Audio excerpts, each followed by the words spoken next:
I'm gonna do a 2000 movie called Unbreakable. Here we go. So it starts off with a woman giving birth to this baby by the name of Elijah, right? But the baby's crying more than usual, so you think to yourself, what the heck is wrong? And one of the guys asks, like, "Did you drop the baby?" They were like, "No." It was like, "Well, apparently all his limbs are broken." And like, the fuck? Then we head to a future a couple years later. We go to this guy by the name of David. He's getting on his train. This lady by the name of Kelly sits next to him. They start to talk and they find out she's a sports agent or whatever like that. She's trying to recruit this quarterback from like the University of Temple. David says he would love to get into the act of swimming, like you have any swimming coaches or whatever like that, because apparently he never learned how to swim. This water thing's gonna come up later, trust me. So anyway, she tells him she's married, and the conversation gets uncomfortable, and then she ends up going to another seat. Throughout that time, we find out David's married too. All of a sudden, he puts his ring back on. I'm like, okay. Next thing we know, we hear all this beeping from the train or whatever like that, and David starts looking around. Then we get to the scene where his little boy named Joseph is looking at the news. Turns out Joseph is actually David's son. He sees like a train pileup massacre, so obviously we're thinking to ourselves, yeah. Then you got this doctor who's talking to David, and the doctor's looking at David crazy as shit. Now, why is this? Because it was a terrible pileup with the trains, and we find out David is the only person that survived. And not only did he survive, he didn't have a scratch on him. Joseph meets him at the hospital and also his wife, Audrey. So apparently he was supposed to be getting this job in New York or whatever like that, but the thing is, he don't even know if he got it. So it's looking like that relationship's kind of rocky, you know what I'm saying? So the next day he gets in his car and he's going over to his job that he's had for like 5 years, right? Turns out he actually works as a security guard for the University of Temple or whatever, right? Now, the thing is, when he goes out to his car, he gets this letter, right? And that letter says, it asks him has he ever been sick. So you're thinking to yourself, who sent this letter and put it on his daggone windshield? So after he basically does his job, comes home, and we find out he's never been sick the whole 5 years he's been working there. But then later on when he comes back home, he's talking to Audrey, he has this conversation, and we're thinking to ourselves, he asks her, he can't even remember the last time he's been sick, so you're thinking to yourself, has he ever been sick? Then we get to this scene where this kid has got his broken arm. And his mom's trying to get him to go outside because he likes just staying in the house or whatever. But he's scared to go out because every time he goes out, he feels like he's going to hurt himself or whatever like that. So it's like breaking some type of limb or whatever like that. We find out this kid is actually Elijah. She got this present for him on the park bench. He ends up opening up the present. It's a comic book. And that's where he finds his love for comics. We seen him years later grown up and he's running an art gallery, but his leg is messed up. He was going to sell this comic picture to one guy until the guy says, yeah, I'm going to get it for my son Jeff. He's like 4 years old. So that's what he's like, the fuck? These are things for people to appreciate web like that. What do you think you're giving it? You give it a comic? Or you think you're at a toy store or something? So he kicks the guy out and tells him it's not for sale. So I forgot how I got to this point, but it turns out the letter that was sent to David was sent to him from Elijah. Now, how did Elijah find out about David? He ends up kind of becoming his therapist or something like that.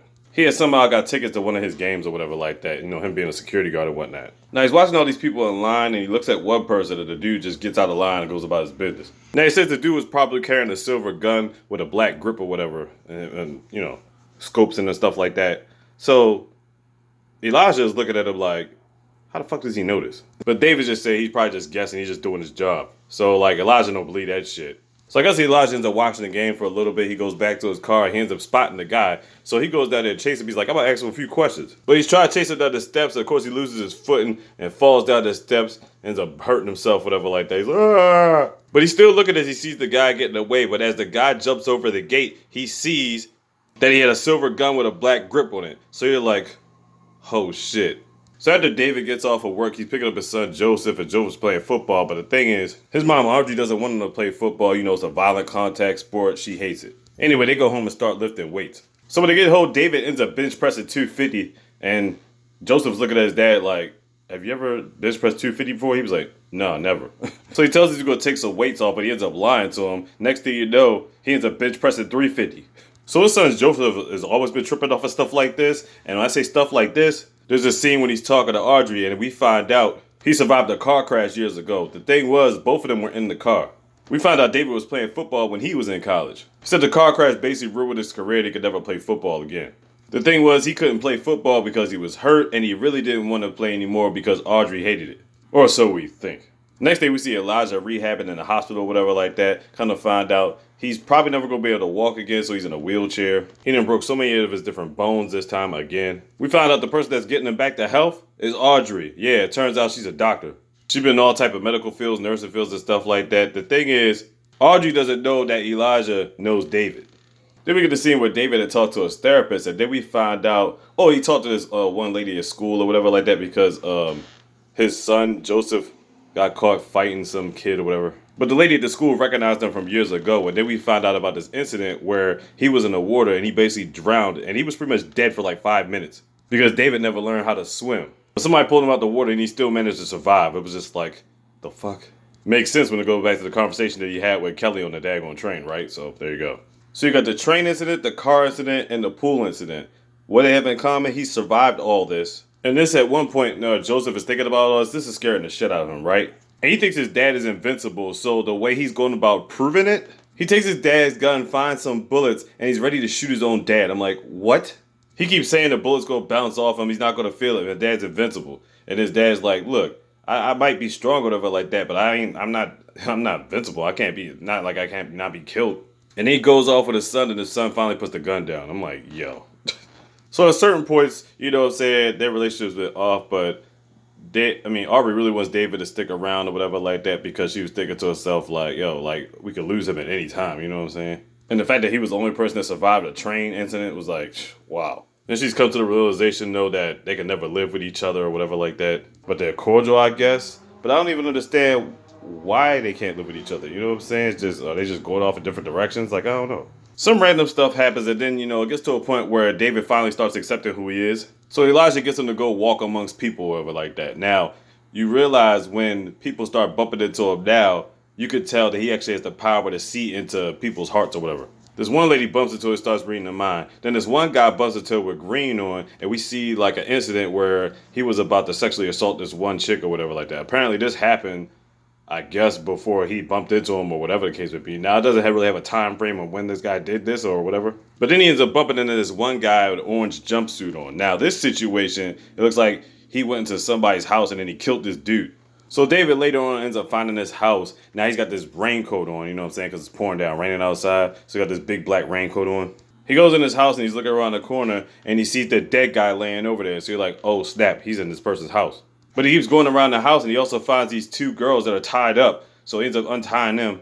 Then he's going further throughout the house. We see the guy in the orange jumpsuit come back and he's pushing him out the window. And he falls on this tarp or whatever. And the tarp starts falling apart. We're like, oh shit. He's laying on top of a fucking pool. So therefore, he starts going through the pool, damn near about to drown again. He sees a stick come out of nowhere, grabs a stick, you know what I'm saying, he gets saved. But who does he get saved by? The two girls. So now I'm thinking to myself, where was the guy with the orange jumpsuit? He just decided to not come down or just check to see if it was done deal. You know what I'm saying? He just stayed up there. But apparently in another room, he had somebody else captured, tied up. David comes back, lays a smackdown, done deals this nigga, and we find out the person that was tied up was actually Audrey. And I'm like, how the fuck did he get her? More importantly, he took her and not her and her son? The fuck? And who was the random dude that the guy killed? Was it somebody that Audrey knew? But even the two kids, we didn't even know who they were. So anyway, he gets her home safe and sound and all that. Then we get to the scene where he's going to the art museum, Elijah Burke's art museum, you know what I'm saying? So Dave is actually talking to Elijah's mom, you know what I'm saying? And then they're going to get a one-on-one talk afterwards. So David is accepting Elijah as a friend or whatever like that. So Elijah says, hey, let's start off with a handshake. And he shakes his hand, and then he starts seeing stuff that Elijah was doing. But before we get to that, let me get to something else. The car accident. Now we get this flashback where David is pulling Audrey out of the car, you know what I'm saying, saved her life and everything like that. This guy comes in, he's like, hey man, like, you know what I'm saying, she good? You know what I'm saying? I think she had broke her leg, whatever like that. But he's like, are you all right? Turns out, David was fine. So he told people he was hurt, even though he wasn't.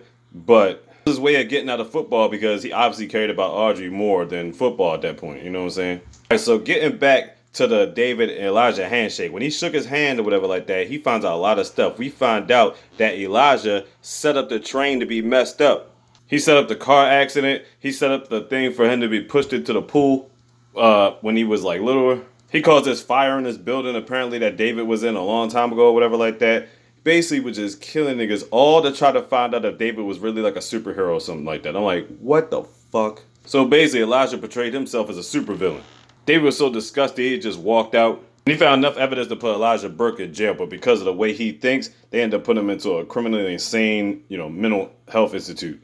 Man, this movie was wild, man. I know it came out back in like 2000, but bottom line is, this is my first time actually seeing it all the way through. I'm like, man, this is crazy. Now, I think it's a 3-part trilogy. I think Split is the second one, and Glass is the third one. So, might have to check those out too. Unbreakable. Check it out.